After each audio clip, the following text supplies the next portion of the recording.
taking time in tech. Lovely to see everybody. I did say, didn't I, that maybe a lot of people would be out enjoying the sunshine and having walks. So from wherever you are, welcome. So I am Yasmin Akhtar. I'm head of early talent at NHS Digital, and I've been hosting Taking Time in Tech for the past 4 or 5 months, and Sandra asked me to. So mental health and well-being is super important at work, and especially within the work that I do with early talent. So it's something I'm really passionate about, and I love getting the opportunity to do this every couple of months. So I think without further ado, what we'll do, I'm going to whip round and ask our panelists to introduce themselves. Just a bit about you, I guess why you're passionate about being here today and where you're joining from. So Paul, I'm going to start with you because I can see you on my right hand side. Feel like I should put my mask on. I've got so many people around. So I'm Paul Pilling. I'm an engineering manager at Conveyor Digital.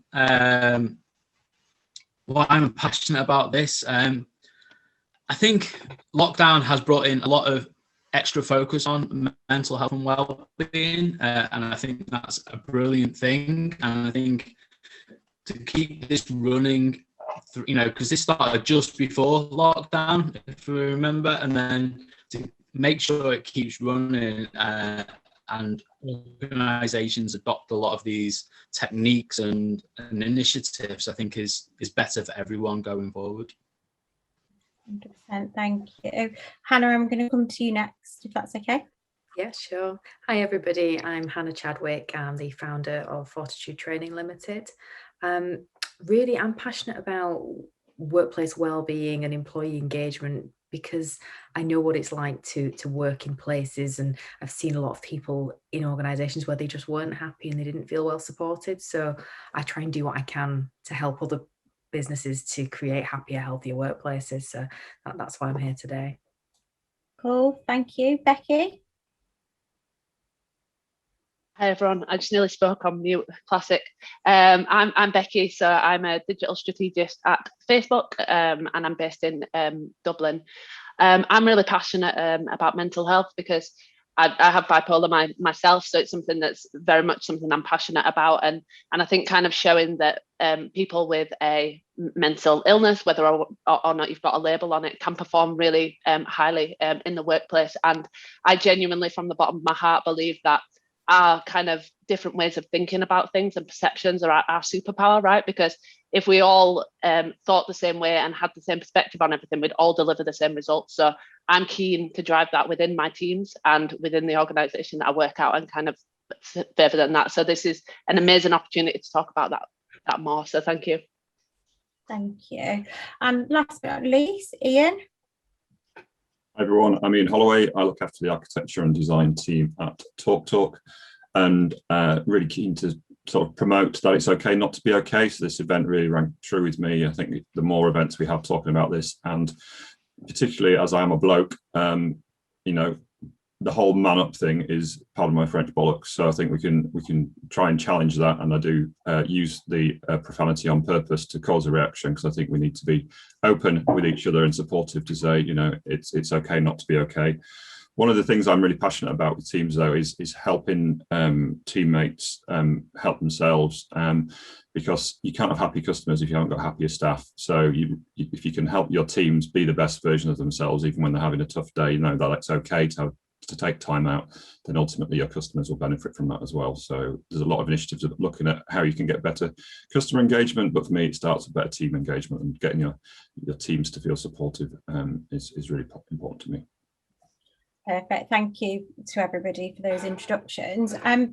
So I think, as Ellie referred to, we do want to make the session quite interactive. So if you do have any questions as we're going through the session, pop them in the chat, or equally feel free to come on camera so we can see faces and ask some questions, but equally don't feel pressured to. If you just wanting to listen in and listening to everybody's words of advice and input, then that's totally cool as well. So I'm going to start just by asking you all to, I guess, have a think about, like, how is everybody feeling right now? Obviously, particularly in the UK. I mean, Becky can tell us a bit about Ireland when we get to that, and the restrictions and what things are like over there, because I know it's a little bit different. I think since our last session and having these conversations, times have changed a little bit. I think when we last spoke, we'd just gone into another lockdown. Everyone was feeling pretty stifled, and like we were kind of going through sort of Groundhog Day again and again, like the weather was rubbish. But, you know, the sun's out today, things are starting to feel a little bit more positive and things are opening up. But, you know, whilst that's really positive, I kind of appreciate there could be some potential anxiety around that. So how is everyone feeling at the minute? And, you know, what's kind of going on, I guess. Paul, do you want to go first? Hopefully I'm not as echoey now. I've got my Madonna headset on. So yeah, it's just there's a bit of a delay, but we'll let you know. Bit of a delay. Okay. I genuinely feel quite anxious about going back into the office full time. I think there is an expectation that at a certain level you need to be leading the way, but I think at that same time you need to be open. Like Ian mentioned there, as a bloke, it's about time that we embrace that side and actually speak and about our true feelings and our true anxieties and concerns, rather than try and bottle them up and man up and let's go to the pub and everyone's happy. So I am looking forward to getting back into the office and seeing people. Maybe even give people a hug. I'm quite a touchy-feely person, so just to see a few people and give them a hug would be good. But at the same time, I'm not going to pressure anyone to return to the office that reports into me. I'm going to make sure that they feel confident and ready to do that. And if whatever I need to do, I will help with. Cool. Yeah, I mean, it's a difficult one, isn't it? Because I think having spoken to a lot of people, and particularly in my social groups the last few weeks, I think there's a massive anxiety around even just going back into social settings. Not like that we don't know how to behave or we don't remember how to behave. I think it's more about actually we're doing something that's now a bit unknown. We've all been cooped up for such a long time. Like, much as I'm looking forward to seeing people, I'm actually quite anxious about going out and actually thinking how I'm going to fit everything into my everyday life when I think back to 18 months ago and how much I used to do day to day. So gym, work, events after work, dinner after work. I just think, like, I'm starting to think, oh my God, how am I going to be able to fit that into my life again? And I think that's where I'm, I guess, feeling a little bit tentative. Hannah, what about you? For me, I almost sound like the complete opposite of Paul. I've got no appetite to go and see people really or interact with people. I've got a bone marrow disease, so I was on the extremely clinically vulnerable list. So I've spent much of the last year kind of stuck at home, really. Where I have gone out, or where I've had to go out for medical appointments, or if I've gone out for exercise, I find I get really anxious because not everybody sort of respects the space and gives you, tries to maintain that distance between you. So I'm really dreading going back into, should we say, the normal world and the way things used to be, or the new normal, because I just, I'm really fearful. I've had my first jab, but even then it was explained to me that it won't give me the same level of protection as it would to a healthy person. So I think for a long time I'm going to have that fear in the back of my mind that, but what if? So yeah, really not looking forward to it and feeling really anxious about it. Yeah. Becky, what about you? Because I know that things are a bit different in Ireland, and I actually saw something on the news this morning that says there may be a bit of relaxation, and I immediately thought of you, of course, because I think you're the only person I know who lives over there, but because obviously, it's been really strange, hasn't it? Because you sort of moved over however long ago it was. We all thought that it was going to be great. I was going to be able to come and see you, and it's just been this totally weird situation where, because things have been so different over here, we might have got back to seeing some people, but for you it's been a complete opposite end of the spectrum. Yeah, I think it's been interesting, right? So I can kind of almost answer this question in a very like negative and positive light, because a big part of bipolar is not being able to adapt to change very well. So as soon as we went into lockdown, I went into full meltdown. So I used to have a really strict kind of schedule. I'm a professional boxer as well, as you know, Yasmin. I mention it every so often. But I have a really strict schedule. So kind of gym a couple of times a day, and then working a good few hours a day. And I lost all of that overnight. So the office, the gym, all of the progress that I thought I'd made, and in my head that was the end of the world. And it was I built this routine to be able to feel okay. And now I've lost all of the routine. And I went through a big process of kind of chatting to my counsellor and friends about how we can't control the uncontrollables, right? And it's really nice to be able to say that. And it sounds really rational. And when you're thinking really rational, you go, yeah, actually, I can't control the uncontrollable. So why am I panicking about it? But actually, when you get caught up in that, it's a really, really hard place to be.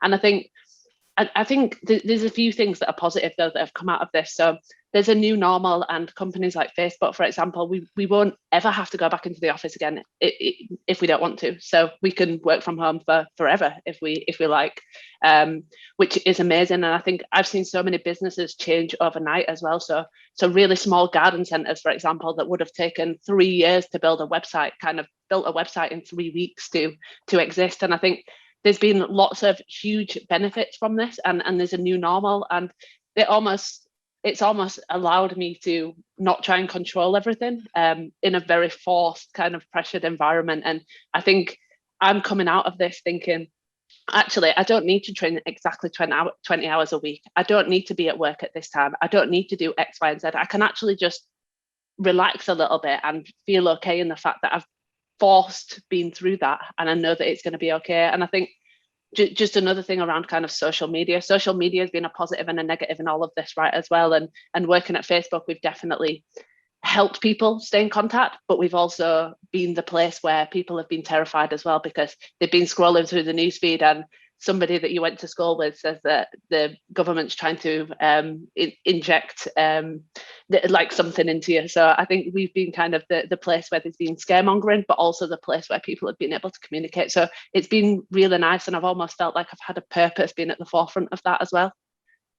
Definitely, and I can definitely relate to that as well. It's been a pretty busy year for us at NHS Digital, and I don't want to say a tough one in a lot of ways, but I think something that I've kind of seen, particularly within sort of early talent as well, is that how much of, I think, calling it like the COVID generation, I don't want to call it the COVID generation, but how much people will, I guess, how much of an impact this is going to have on the younger generation getting jobs and coming out of that, and how competitive the market is, particularly within the graduate field. And, you know, I've done an amazing job. There's some great people coming in, but it really kind of rung true, especially when we've been at home for such a long period of time, how much of an impact there's going to be on you know, that knock-on effect that's going to happen and trickle down into all of these people in terms of that future employment. And I think I can definitely echo you on the routine piece. Like, I love routine. I love sort of knowing what I'm doing and be able to like control things, but it's about, you know, you can't control the uncontrollable. And it does sound really rational when you start to say it to yourself a few times over, but it's great to say it, but then putting it into practice is one of the things that's harder to do. So that sounds like a massive achievement from your perspective. Ian, how about you? What in terms of like, how are you feeling about sort of transitioning into this newer normal? Yeah, it's so naturally, anybody who knows me knows I'm a bit of an extrovert. So I've missed going into transition offices and seeing how much of their free beer I can drink at events, because I like being around people, and that has been a really hard thing. Because whilst we're all, I think, familiar now with Zoom and team meetings, I don't get the same buzz off this as I do from being in a room full of people. I can wave my hands around, but I just knock things off my desk. Where in a room, I'm usually stood at the front.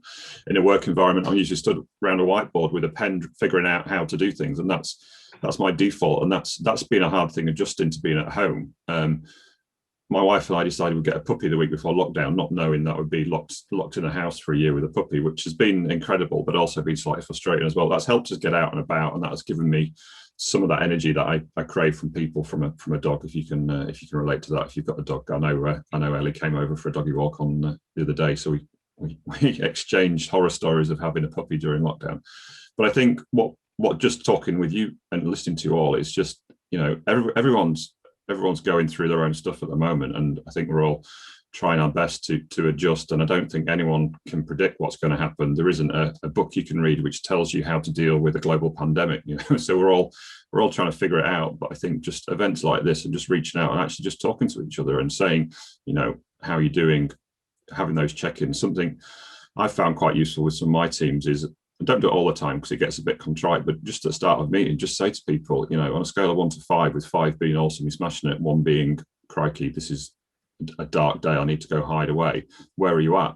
And then ask people what's their normal, and just seeing where the difference is, so you can actually understand quite quickly that, you know, you're all at different levels, and some people, their default might be a 2, but today they're feeling a 1. And it just helps, I think, having those conversations and breaking down the barriers to say, you know, just because I'm an extrovert doesn't mean you all need to be, but let's understand the differences and let's see how we can help each other.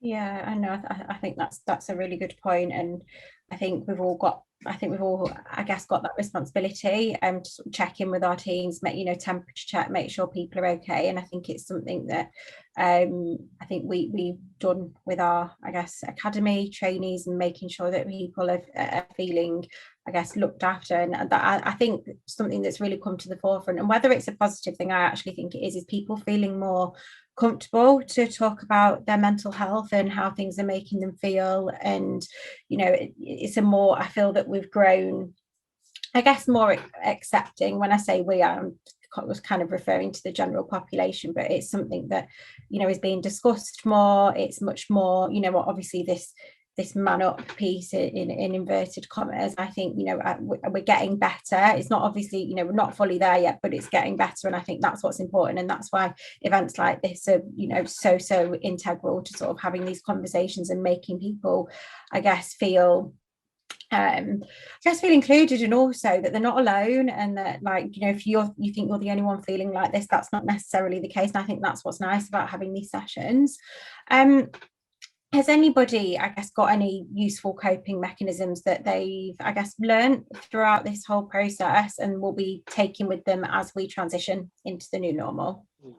Anything that might be beneficial for anybody else to, I guess, take on board and use?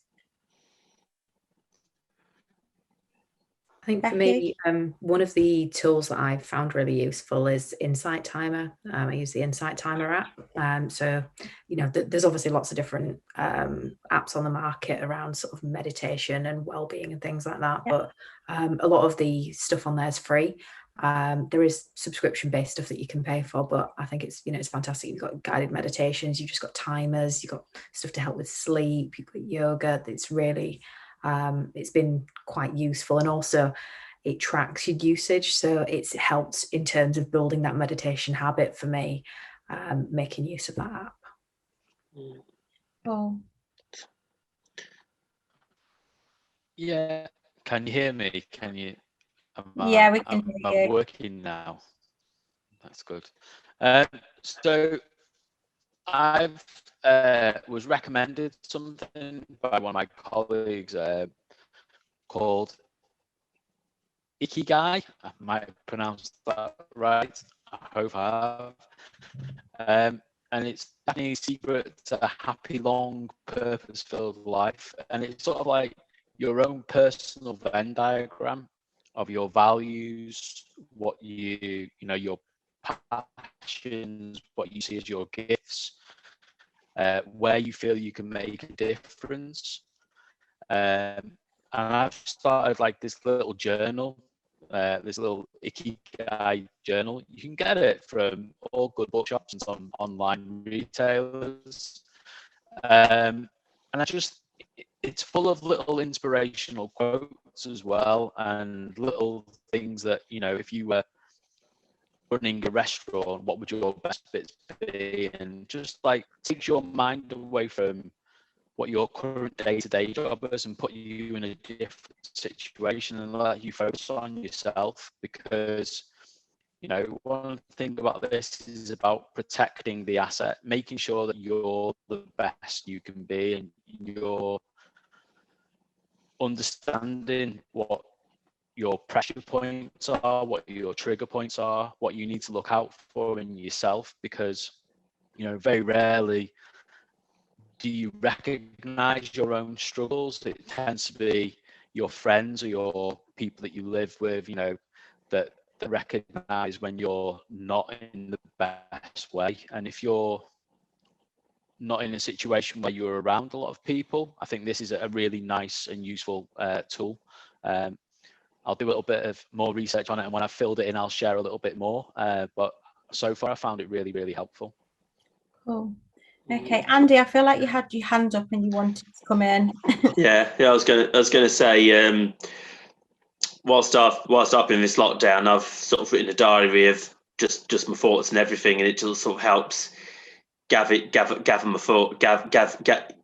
what I think and sort of how I'm feeling and stuff, and anything that's sort of like upset me or anything that's been sort of good as well. And I think coming out of lockdown, I'm still going to do it, but I've got to realise as well that sometimes you're going to have off days, you're going to have some really good days, but also you're going to have some days where you're not sort of feeling too good. And now I'm thinking that's okay. And I think with things like mental health, I'm pleased that there's more sort of awareness about that as well. I mean, I did a talk about that back in May of last year as well, and plan to do another one. But I think it's good that more organisations, more sort of things like this are sort of more promoting it a lot more as well. And that the fact that you can't just be this sort of like workaholic, check your emails after 8 p.m, 9 p.m, and you have to be available 24/7. Sometimes it's okay to say no to sort of going on emails, or sort of checking the emails which can actually wait till next morning. And sometimes it's about having a balance and just finding out what's important really. Yeah, 100%. And I think we've probably all been privy at some point to being late on our emails or doing longer hours. And I think it has a lot to do with probably being in the home space and when you're tied up. And my counsellor, who I speak to, she said, well, what we've actually instilled in our household is we don't use the living room. That's kind of like your sacred space, because as soon as you start working in the living room, it kind of starts to overlap into that space. And unfortunately, it's tough when there's two of you working from home and you're both on calls all day, every day. So it can get a bit frustrating. So we've got this room and we've now started to sit in the conservatory. But the one thing that we try not to do is sit in the living room and, instill that as that's our sacred space where we relax and do whatever it is. As soon as it starts to all mesh into one, it's difficult because you're working at home, you're exercising at home, you're cooking, you're eating, you're sleeping, whatever. But it does get pretty hard. And I think kind of trying to carve things out and separate things out, I think is really sort of has helped us, I think. Becky, anything you'll be taking with you, I guess, out of this process? Yeah, so I think there's a few things that I've kind of done along the way to cope, and this is all born out of kind of like doing really well, having a meltdown, doing really well, having another meltdown, and just tweaking things. And I'm sure I'm going to have another meltdown next week at some point, but it just is what it is. I think we need to be kind to ourselves, right? So I think structuring the days is really, really important, and kind of on that, putting your boundaries in place. So one of the things at Facebook and one of the things I love about Facebook is that you can actually speak to your manager about you're having a bad mental health day in the same way as you'd say, I've got a headache. I know at like old companies, I'd fake a migraine or say my car had broken down if my bipolar was bad. Whereas at Facebook, it's the same thing, right? You're having a bad day. You're not your best performing self. You probably shouldn't be in front of clients. So being able to have those kind of boundaries in place, both with your work and both with your friends as well, because there'll be times when my friends text me and they'll text me 3 or 4 times and I start thinking, I'm rude, I've not texted back, but actually I might just be having a bad week, a bad day, and giving each other the benefit of the doubt there. And the other thing as well is kind of trying to see this as a big opportunity to do things that I wouldn't be able to do normally with everything else in place. So stuff like building a Lego car model or reading loads of books, things that like very much you wouldn't be able to do if you were going out to restaurants and doing all of the things that you used to love doing, kind of almost carving that space out to take it back to basics and go, what are the things that actually I wanted to do, but I didn't have the time to do, and I've said that. I think treating the bad days as character building days as well. So this is something that I speak to my sports psychologist about, is not every day is going to be a good day, but every day that you're doing something is a good day. So it can be a bad day, but actually it's still a good day because you're doing it. So it's a character building day. It's not a bad day. It's just getting you ready for the next bad day and getting your coping mechanisms in place. And then the most important one, before I stop talking, memes. Memes have been really crucial to me at this very difficult time. So just like laughing with people, and just, even if you don't respond, just seeing memes about Boris Johnson and all of that, it just keeps me going, just keeps me alive. How we communicate, isn't it? Most days, that's how we keep going. Our friendship's based on that, I think. It's based on memes, yeah, exactly. But the thing is, and I think when, you know, in relation to that, and having those bad days, and also I think something you can take away from this piece. And I actually saw something, and I think it was a meme, but it's not meant to be a meme. And I think it's something like, it was a really rash statement, like, think about who's checked on you during this pandemic and make sure you give them that equal time back. It's like, whoa, hang on a minute. We're in a pandemic, like, everybody's going to be dealing with this differently. And I'd like to think that as a society, we've sort of grown a bit more of an appreciation of what it feels like to be in someone else's shoes. Like, just, you know, if someone hasn't texted me back in like 4 days or something, I'm not going to turn around and be like, do you know what, I'm not going to be here for you, because everybody is dealing with their own stuff and it's all very, very different. And Ian, I think you said something that really sort of resonated when we had a little chat yesterday, in terms of like how different people deal with different things in the different situations that we're in. So it might be a nice time for you to come in. Thank you for that. That's up, Yasmin. I'll try and do it justice now. So yeah, it was just, I'd love to say it was my own work, but it was stolen off Twitter, and it just really resonated. So I think we know we're all going through our own stuff, but it's basically, it said we're all in a storm, you know, and everyone's got a different boat. And that really just resonated with me, because everyone's got their own stuff to deal with. And some of us are in a bigger boat. Some of us are in a little dinghy with a leak. Some of us are a Russian oligarch in a massive multi-million-pound boat with a helicopter, but maybe the helicopter's not working and he's run out of food, you know. So just recognizing that we're all going through a storm, but we're in it together, really. Definitely. And I think, leading on to, I guess, coming back to the workplace, and I know you sort of mentioned that you're an extrovert and you're kind of looking forward to getting back in when you can, but just in terms of your future workplace, what does that transition look like? Have you heard anything? Do you know what's going to be happening? Or actually, from your perspective, what do you want that to look like for you? What would be the most suitable for you, and how would you manage that? So I've got the added challenge in that I'm still working at TalkTalk. I've just accepted redundancy, so I'm going through job hunting in a pandemic, which is an interesting experience. But it has caused me to sort of reflect on what I want to do and where do I want to work. So I've lived and worked in and around Leeds for over the last 15 years on and off. But my last role was with TalkTalk in Salford, so I was getting the train across to Manchester 3 days a week. And at the moment, despite being an introvert and wanting to get back in the office, getting the train fills me with dread, because even on a good day, it was a fairly grim. I don't know if you've been on the Leeds to Manchester train in the morning, but everyone seems to have a sniffle, and personal hygiene is not high on everyone's agenda, which I'm not judging. That's fine, but you know, after COVID, it's not a place I really want to be.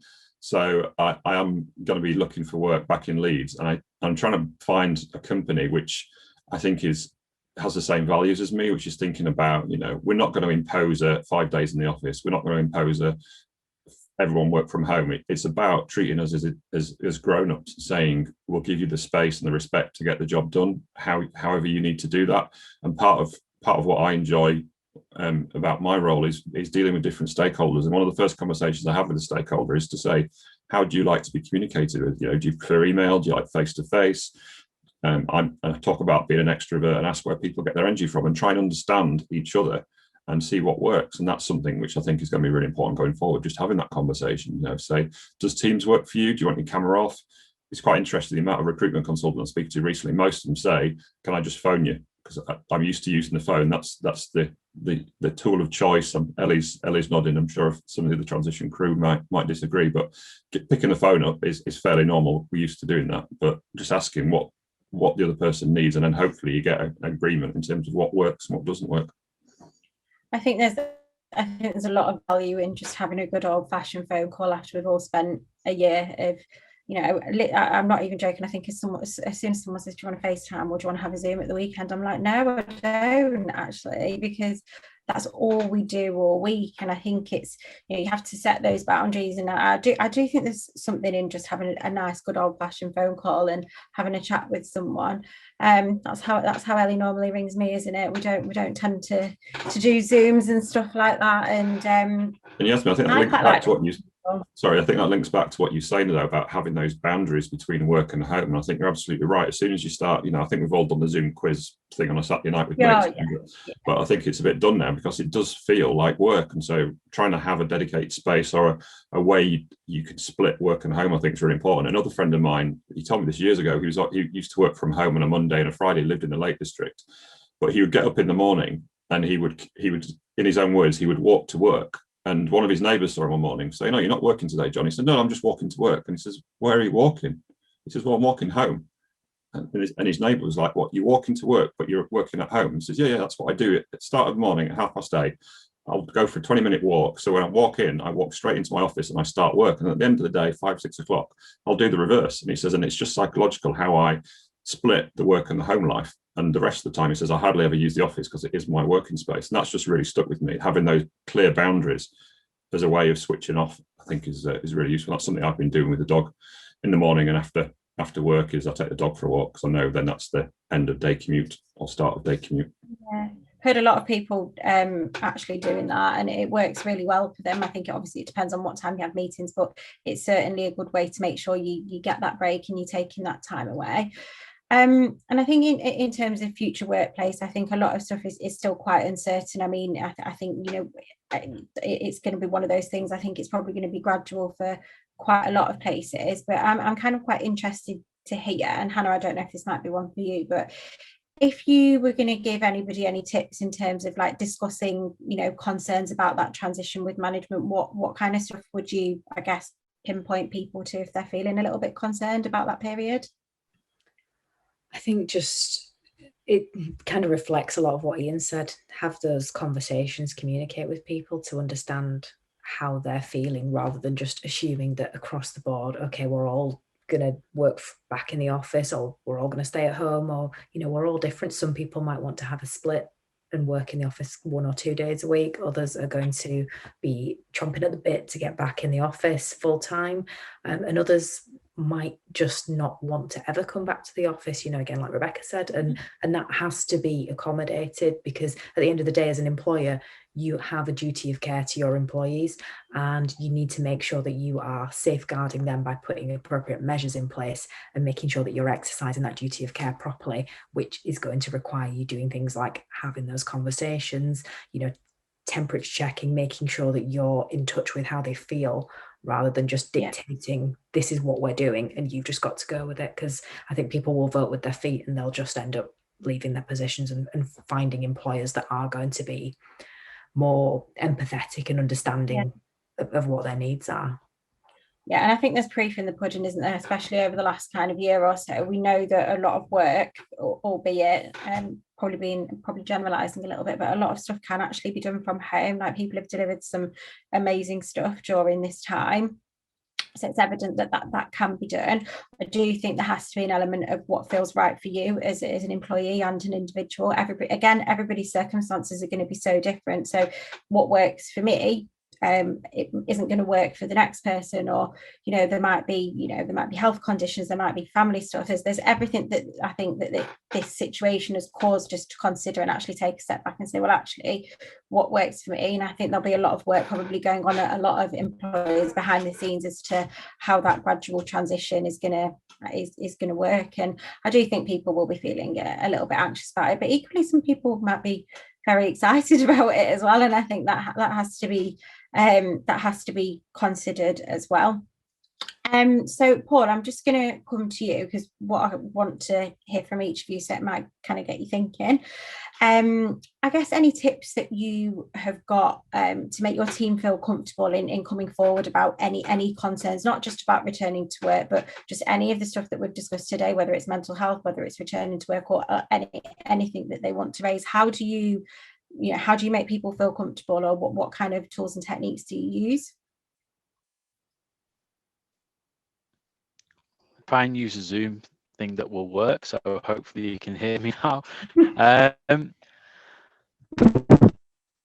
I think it's not something you can just implement now. You need to have invested the time in before. You need to build that relationship up with your team. You can't just expect it to happen overnight if you haven't put the effort in beforehand. So during lockdown, it's very important that you've kept the relationship going. You've kept checking in. You've not been the overbearing parent, just asking them every 5 minutes, but you've developed that rapport so you can understand them. I mean, I think it'll be very different when we go, when we can get there again and you can speak to people and you can't just see from their shoulders up, you can see their body language. I think one of the difficult things of having catch-ups when you're just seeing from the shoulders up is you don't know what those people are really saying because their body language isn't there. Ian mentioned about his hands waving round. Well, if you can only see from the shoulders up, then you don't know if Ian's he's waving to me now, but you don't know if he's flicking the V's or his fists are clenched as he's trying to explain how he's feeling. It's that interaction that if you know the people that you work with and you've invested that time in your colleagues, then it's easier to try and manage. If not, you need to probably work a little bit harder as a manager and as a leader to understand how people tick. Take the time to get to know them. Make sure the one-to-ones aren't focused around work. Focus them on their well-being. Focus them on their family. Focus on what they're up to the weekend. Try make it about them. Don't make it about work. If you do one-to-ones every week or every 2 weeks, make sure that only one of them in that month is about work, and make sure it's only part of it. Make sure the first one is about them, how they're feeling, what they're up to, what they want to do, any sort of concerns. And once you've got that relationship where they feel they can tell you something, make sure you act on it if you need to. Don't just sit there and let them pour their heart out to you and you've done nothing to help that, because next time they won't invest that time and they won't trust you enough to say, I'm feeling really crap today, I'd like to just take an easy day. And you go, do you know what, go and do this. If you just go, all right, okay, next one-to-one, how are you feeling? I'm not going to tell you that I feel really crap, because last time you just told me to buckle. Yeah, I don't know if we've lost Paul or not, or if he's still talking. I can't quite tell. But I'm just going to move. I think this hot weather is having an impact on the Yorkshire Wi-Fi. It's all gone down. Becky, what about you? I guess what kind of stuff have you used with your own team, and I guess how will you be taking that forward as things? And I think, like I said, things are a bit different in Ireland, but yeah.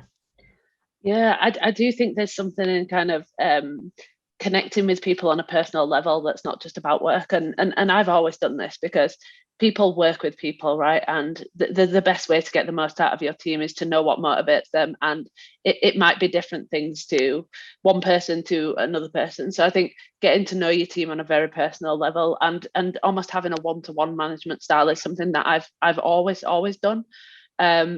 It's harder while we're just doing stuff virtually. So I've actually had 3 members join my team and onboarded to Facebook in the time that we've been in lockdown. So I've actually never met them in real life. I interviewed them. They moved countries to Dublin. So they left all of their family and friends behind, moved countries to Dublin, and then started in a role. And a company like Facebook as well it's quite an intimidating place to start at. There's so much information. There's so many smart people. Everybody seems to know what they're talking about. And I certainly remember in my first few weeks when I started even being in the office, I had no idea what anybody was talking about. So I've definitely been aware of that and supported my team through that. And I think having those really tough conversations as well. So creating a space where your team feels comfortable enough to say, actually, I am having a bad day today, and you can create space for them to be able to tell you. And you don't need to solve the problems. You just need to listen, but also give them the space to say, right, actually, I can pick up your client call, or I can be at that meeting, you don't need to be there, and supporting them where you can. But I often find if you just create an environment where you can personally connect and somebody can tell you anything, then you have higher performing teams, because ultimately we're all trying to hit the same objective, but actually the overarching objective should be that we all feel okay, right, and we're all happy within our jobs. So unless you've hit that as a starting point, you can't do any of the other stuff, I don't think. No, I think I agree. And I think, especially within the last, I guess, year or so, we've all had to take that stance, and I agree. I've always been very similar and operated in a very similar way. I'm very much like, if you take the time you need, if that is the time you need, don't worry about it, we can work around it. And I think it's just being more accepting that there's so many different circumstances and situations that can cause, your employees or your team to feel a certain way, and it's like how you deal with that is going to, I guess, make those high performing teams as an end result. So I guess moving on, what we kind of really want to end on, because obviously there's been a lot of sort of conversations around dealing with tough situations and how we're going to move out of those, but I think it's really important for everybody on the call to be able to take something positive away from all of our speakers today. And I think we'll be sharing some links and I guess some resources at the end of the conversation where people can visit as and when they please. But Hannah, what would be your one, I guess, piece of advice or positive takeaway that you'd share with the group? This advice is it's one of those sermons where the preaching is for the preacher, because this is something that's really challenged me a lot in this last few weeks. Don't be afraid or feel guilty about putting your own gas mask on. Sorry. Don't feel guilty about putting your own oxygen mask on first. I am somebody who definitely feels a need to help others a lot of the time. And I feel bad if I'm not responding to them straight away, or, not able to help give them what they need. But then I often do that to my own detriment, and I feel guilt about that. And actually, I've been sort of journaling and reflecting a lot on that recently, and decided that, actually, there's nothing wrong, because if I don't look after me, I can't look after others. You can't pour from an empty cup. So it's okay to look after yourself first, and then take care of other people's needs thereafter. Don't feel ashamed, embarrassed, guilty about it, because there's nothing wrong with it. Agree. No, I think that's really solid advice. Ian, what about you?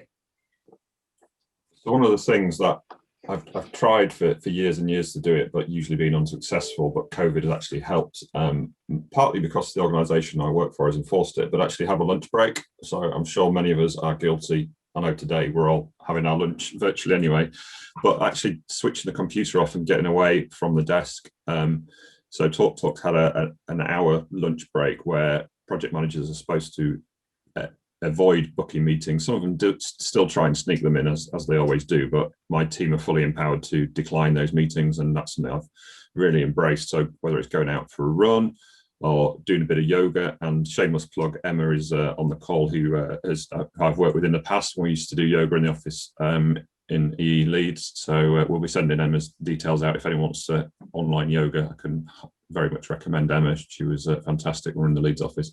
But just doing something for yourself, because I find in the afternoon when I come back, I'm far more productive rather than just trying to work through and just cram those meetings in. I often say to the team, you could spend all day, every day on meetings if you really wanted to, but you're not going to achieve much. So having that lunch break, I think, is really important, and the team have responded well to that as well. So I think that's really important. Amazing. And Paul, what about you? Have we still got you? You still with us? I don't know. Fingers crossed. Can you hear me? You are. Yes.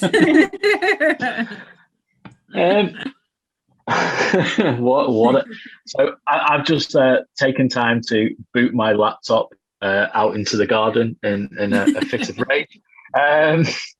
So that's taking time out in the garden. Anyway, I use an app that monitors my phone usage, and I think it helps. It grows like a little tree on you. I think I got it from one of the first Taking Time in Tech events. And as long as you don't use a lot of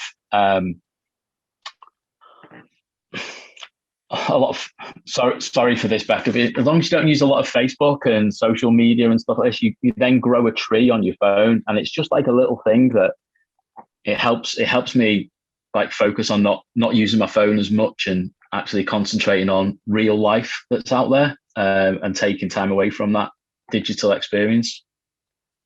Yeah, I think we've all been probably guilty at some point over this period. If not, I mean, I checked my screen time for the last few weeks and it's been absolutely horrendous. But I think referring to what Becky said, I agree with her, because it's both a positive and a negative, isn't it? That's how you keep in touch with people, or how you have been keeping in touch with people. It's how you're doing your work. It's how you're keeping in touch with your family and friends. But it can be all consuming, and then sometimes you find yourself scrolling for hours on end and reading things and being like, oh my God, and it just feels really overwhelming. So it's like, when, learning when to take that break and knowing what's what's serving you and what isn't, I think is something that's been really key for a lot of people over this period. And I think probably something that's developed for a lot of us, hopefully, in terms of like team relationships. And this is probably something that I actually wanted to cover at some point as well. Like, do you think, as well as like a positive takeaway, Becky, I'm going to come to you for this, I'm sorry, just because you're next. Do you feel like throughout this period, in terms of the team relationships, do you feel like they have developed and enhanced? Do you feel like they're more positive, or how has that had an effect? And then what would be positive takeaway from today as well?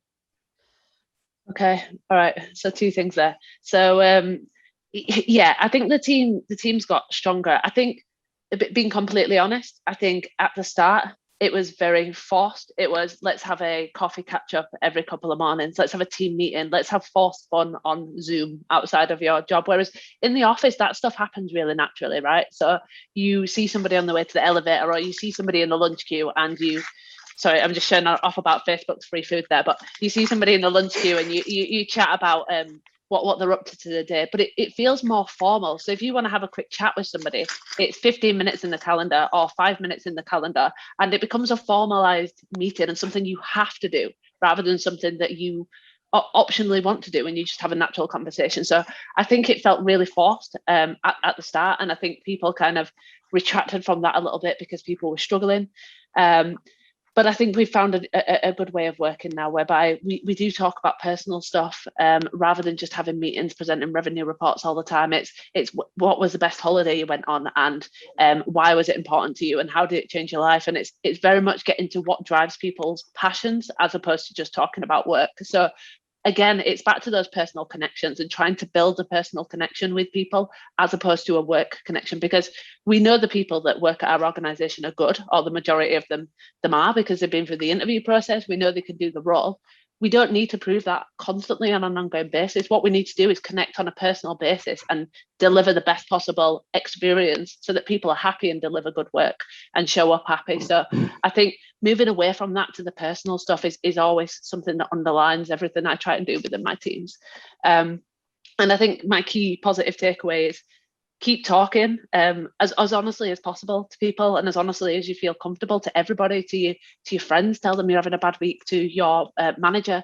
If you don't necessarily have the confidence to do that, find an ally that can do that for you. So we have an ally scheme at Facebook, where somebody will have that conversation for you and speak to your manager about your boundaries. And it's very much about leveraging people's personalities. And if somebody's an extrovert or more comfortable having that conversation, you can leverage them. But I think just keep talking and keep being honest about how we're feeling, because whenever I talk about how I'm feeling, and I think it's a weird way to be feeling, and I put it on the table, I actually find that 9 times out of 10 people come back and like, I know exactly what you're talking about. So where you can feel comfortable, I'd encourage you to keep doing that. Yeah, I agree. I think that's probably something that we've learned as we've been doing this series as well, that it's just really important to keep connected and to keep talking and to be honest about how we're feeling, so that we can better help those around us. So yeah, I don't know if anybody has got any questions for the panel, because I want to give some space for people to do that, if that's the case, and I can field them out of the chat box, or people can pop on if they so wish. Just going to wait and see if anybody's. Oh, I've got a question. So something I really struggle with is saving my energy for like my personal life. It's something that I've always struggled with work, because I love what I do and I always give 110% at work. But I don't know, maybe Hannah, this might be something that you've got any tips on, but particularly with how everything's gone virtual, it comes to the weekend and all my friends and family are all over the shop, and they always want to catch up and see how I'm doing and FaceTime, etc. But by that point, I feel so depleted. I don't have any more energy to give, and I usually try and find excuses to get out of it. Not because I don't want to speak to them, but just because I'm not there anymore, and I've kind of used all my energy and feel exhausted. How do you, if you've got any good tips on how to like prevent that? So when it comes to the weekend and when it comes to seeing friends and family, because usually once I do it, I feel so much better for taking the time to speak to people, but often it can be quite tough actually, like getting the energy to do that. I don't know if anyone else feels like that as well. Have you thought about adapting the meetings that you're having that are causing that drainage, rather than seeing it as I just have to have, you know, whether it's Zoom meetings or lots of phone calls? Have you thought about addressing that side? Because that sounds like that's more the problem that's then leaving you not wanting to do those same things with your family, because you know, I suppose it's just a way of flipping it on its head. And actually, could you adapt the other meeting, so, you know, jump on a phone call rather than do it as a Zoom meeting? Yeah. Can you turn it on its head and make the meetings that relate to work for you? And then I try to, with people that I've already got like pre-existing relationships with, like Ian, we spoke, Paul, I speak to you on the phone, Yasmin and Paul Pilling, so I speak to all of you on the phone. But like when it's like new clients or new relationships, it's quite hard, isn't it, in a client facing role to be able to translate that without. But it goes back to what Ian said earlier on about having those conversations, because actually you might be dealing with somebody, we just assume that everybody wants to do these Zoom calls, and actually they might be an introvert, or they might be somebody that's really camera shy, and they might be thinking, actually I'd much prefer to do it that way. So, you know, drawing on what Ian said, have those conversations at the start of establishing those relationships to find out actually what works for you. Are you somebody that's likes to jump on a quick call? Do you want to do a few text messages, or is email your thing? Find out what works for people. And also in terms of, you know, you expressed that you were kind of struggling a bit with, you know, with communicating that to your family and friends. I would encourage you to open up to them, because then they're not reading between the lines and thinking, oh, Ellie seems a bit off, or, you know, have I done something? Or actually just tell them, do you know what, I've got a bit of Zoom fatigue. Like, can we just have a phone conversation, or are we all right to just chat over text while I watch TV? Because I do want to talk, but I'm just not in the headspace for a full-on phone conversation. It's also as well because you get so bored of saying the same thing, don't you? Like, how are you doing? Yeah, all right, you're all... No, there's no like real content to conversations anymore. And nothing happens, so there's nothing to talk about, because we don't do it. I was going to say exactly that, Ellie, is having something to talk about. So it was, if you'll give me a minute to tell you a little story about my dad. So he's a retired steelworker from Scunthorpe. Usually when I ring up my parents, my dad answers, we have a brief conversation, which usually ends with, I'll get your mum. So he's never been a big chatter, but last November, actually, I saw an advert for a Brewdog advent calendar. I'm not condoning drinking, but it was a fantastic opportunity. So I got one of these for my dad, and I got one of these for myself. And so every day in December, I would ring him about 7, 8 o'clock in the evening, and we'd open the same kind of beer together from his advent calendar, and we'd talk about the beer. And it was the most I've ever spoke to my dad, and we ended up chatting about all sorts of different things. But it was because we had something to focus on and to talk about, where, you know, usually before that I was ringing him, and him and my mum had just been in lockdown, they'd been chilled in, anything going on. Well, Morrison's delivery today was the highlight of our day, and they were getting quite down. So having a beer and having something to focus on, to chat with my dad was incredible. And I learned more from that 1 month than I've learned about my dad in my entire existence. So it was quite incredible to have that, and having decent beer helped as well. That's really great. Good idea. Yeah. I think I definitely feel the same as you, Ellie, sometimes, because, you know, I think the weekend you have to try and catch up with so many people. But I think what's going to help maybe is being able to actually go out and see people in the next few weeks, so you don't feel like you have to be constantly like catching up with people. And sometimes I get a little bit anxious when I'm like, oh, I have to ring this person, or I have to ring this person. And sometimes I just want to conserve that space for myself. And there's been weekends where I've just been like, you know what, I'm not gonna speak to anyone this weekend, or I'm not, because I just don't want to. So I just think, well, actually, but then there's times that I do reserve the people or special people that I'm going to speak to that I've not caught up with. And you know why you're smiling in the corner, Becky, because you know one of the things there. But it's like, you know, when you catch up with people, it does feel a lot better. But I do think there's something about conserving your energy, and I think that's something I'll definitely take into this kind of new way of life. I think I probably very similarly to you, Ellie, was, you know, running around doing things, doing events, not actually making time for the stuff that mattered and the people that mattered. And I think if anything, you know, this last year has taught me to make time and conserve that energy for the right things and the right people, rather than trying to spread yourselves too thinly and be all things to all people, because it's just not humanly possible, and no one should expect that of you anyway. And if they do, then you have to kind of question whether they're the right people to be around you. I think that's what I would say anyway. But yeah, it's really helpful.